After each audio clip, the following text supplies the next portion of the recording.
अस्सलाम वालेकुम एवरीवन, कैसे हैं सब लोग। I hope that everyone is great. So today in this video what are we going to learn? We will learn some short question sentences that will help you in speaking English fluently. ऐसे लोग जो beginners हैं और English बोलना सीखना चाहते हैं उनके लिए आज की वीडियो बहुत इंपॉर्टेंट है। So do watch the video till the end. और अगर अभी तक आप लोगों ने मेरे चैनल को सब्सक्राइब नहीं किया तो kindly subscribe it. So now let's begin 25 short sentences.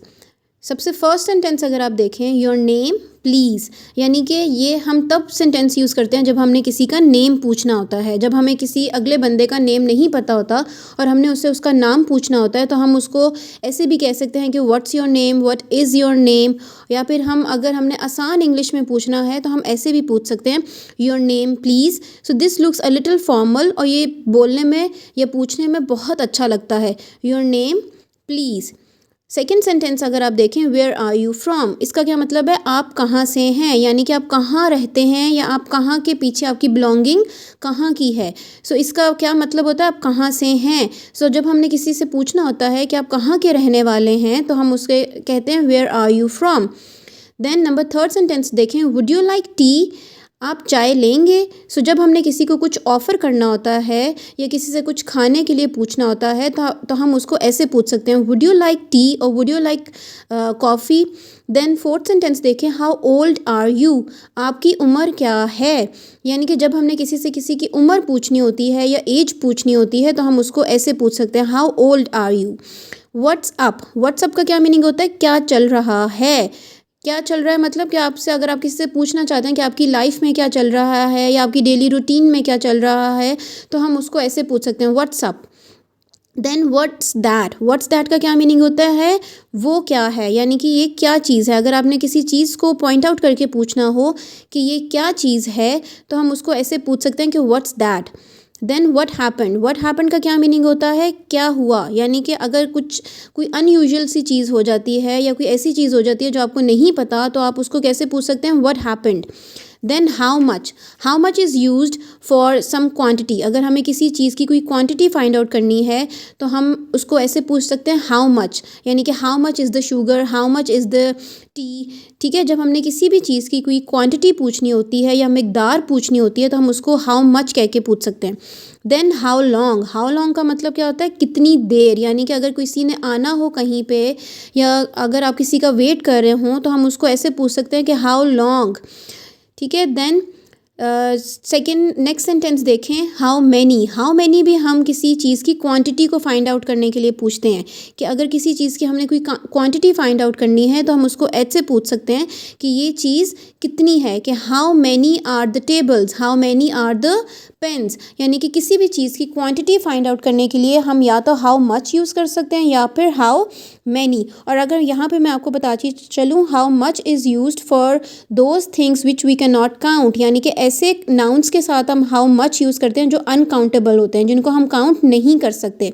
और हाउ मैनी का वर्ड हम ऐसे नाउन्स या ऐसे वर्ड्स के साथ यूज़ करते हैं जिनको हम काउंट कर सकते हैं। So now look at the next sentence, how often का मीनिंग क्या होता है, कितनी बार। यानी कि अगर आपने किसी से ये पूछना है कि how often do you come है, यानी कि तुम यहाँ पे कितनी दफ़ा आते हो, तो हम उसको इस तरह से पूछ सकते हैं, हाउ ऑफन का मीनिंग क्या होता है, कितनी बार। Then next sentence is how far का मीनिंग क्या होता है, कितना दूर। यानी कि हमने अगर किसी से पूछना हो कि कोई चीज़ कितनी दूर है यहाँ से, यानी कि हमने अगर कहीं पे पहुँचना है और हमें ये पूछना चाह रहे हैं कि ये चीज़ कितनी दूर है तो हम उसको कैसे पूछ सकते हैं, हाउ फार इज़ इट और how far the place is. ठीक है, तो किसी चीज़ को ये फाइंड आउट करने के लिए कि कोई चीज़ कितनी दूर है हम हाउ फार का वर्ड यूज़ कर सकते हैं। देन नेक्स्ट सेंटेंस देखें, हाउस दैट का मीनिंग क्या होता है, वो कैसा है। यानी कि कोई भी चीज़ अगर आपने पूछना हो कि ये चीज़ कैसी है तो हम उसको कैसे पूछ सकते हैं, how's that. Then next sentence देखें, इज़ इट अनोइंग, क्या ये तंग करने वाला है या तंग करने वाली है। यानी कि अनोइंग का मतलब क्या होता है, तंग करने वाला या इरिटेट करने वाला। देन नेक्स्ट सेंटेंस देखें, हुज़ दिस, ये कौन है। हुज़ दिस का मीनिंग क्या होता है, ये कौन है। यानी कि अगर आपने किसी से ये पूछना है कि ये इंसान या ये बंदा कौन है तो आप ये ऐसे पूछ सकते हैं, हुज़ दिस, यानी कि who is this. Then next sentence देखें, हुज़ फ़ोन इज़ दिस, ये किसका फ़ोन है। देन नेक्स्ट सेंटेंस देखें, व्हेन टू कम कब आना है, यानी कि अगर आप किसी से ये पूछना चाहते हैं कि उसने कब आना है तो आप उसको ऐसे भी पूछ सकते हैं when to come। Then who knows का मतलब क्या है, कौन जाने। यानी कि अगर आपको ये हम इस तरह से यूज़ कर सकते हैं कि अगर आपने किसी से ये पूछना है कि क्या तुम्हें इस चीज़ के बारे में पता है, और कोई आगे से आपको कहे कि हु नोज़, यानी कि कौन जाने ये चीज़ कैसी है, तो हम उसको क्या कहते हैं, कौन जाने। देन हु डिड इट का मतलब होता है किसने किया, यानी कि ये चीज़ किसने की है, तो हम उसको ऐसे पूछ सकते हैं who did this thing to me, और who did it. Then next sentence है हु यू आर। अब हु यू आर और हु आर यू का मीनिंग क्या होता है कि तुम कौन हो, बट हमने यहाँ पे यू पहले यूज़ किया, हु यू आर, तो इसका मीनिंग क्या होता है, इसको हम ऐसे यूज़ करते हैं तुम होते ही कौन हो। यानी कि जब हम किसी को बहुत गुस्से में कह रहे होते हैं कि तुम होते ही कौन हो मेरे साथ ये करने वाले, तो हम उसके लिए कैसा सेंटेंस यूज़ करते हैं, who you are. Next sentence देखें, वाई ओनली मी। अच्छा, ये सेंटेंस हम तब यूज़ करते हैं जब हमारे साथ कोई बहुत बैड इंसिडेंट हो जाता है या कोई ऐसी चीज़ होती है जो बहुत बुरी हो, तो हम एज अ कंप्लेंट हम ऐसे कह सकते हैं कि मैं ही क्यों, यानी कि मेरे साथ ही ऐसा क्यों हुआ। तो उसके लिए हम क्या इंग्लिश सेंटेंस यूज़ कर सकते हैं, वाई ओनली मी, यानी कि मैं ही क्यों, मेरे साथ ही ऐसा क्यों हुआ, why only me. Then next sentence देखें, होम टू मीट, किससे मिलना है। जब आपने किसी से ये पूछना हो कि तुम यहाँ पे किससे मिलने के लिए आए हो, तो आप उसको कैसे पूछ सकते हैं, होम टू मीट, यानी कि तुमने किससे मिलना है। देन नेक्स्ट देखें, हु इज़ देयर, वहाँ कौन है। जब आपको कोई डाउट हो रहा हो कि सामने कोई मौजूद है लेकिन आपको समझ नहीं आ रही कि कौन है सामने, तो आप उसको कैसे पूछ सकते हैं, हु इज़ देयर, वहाँ कौन है, हु इज़ देयर।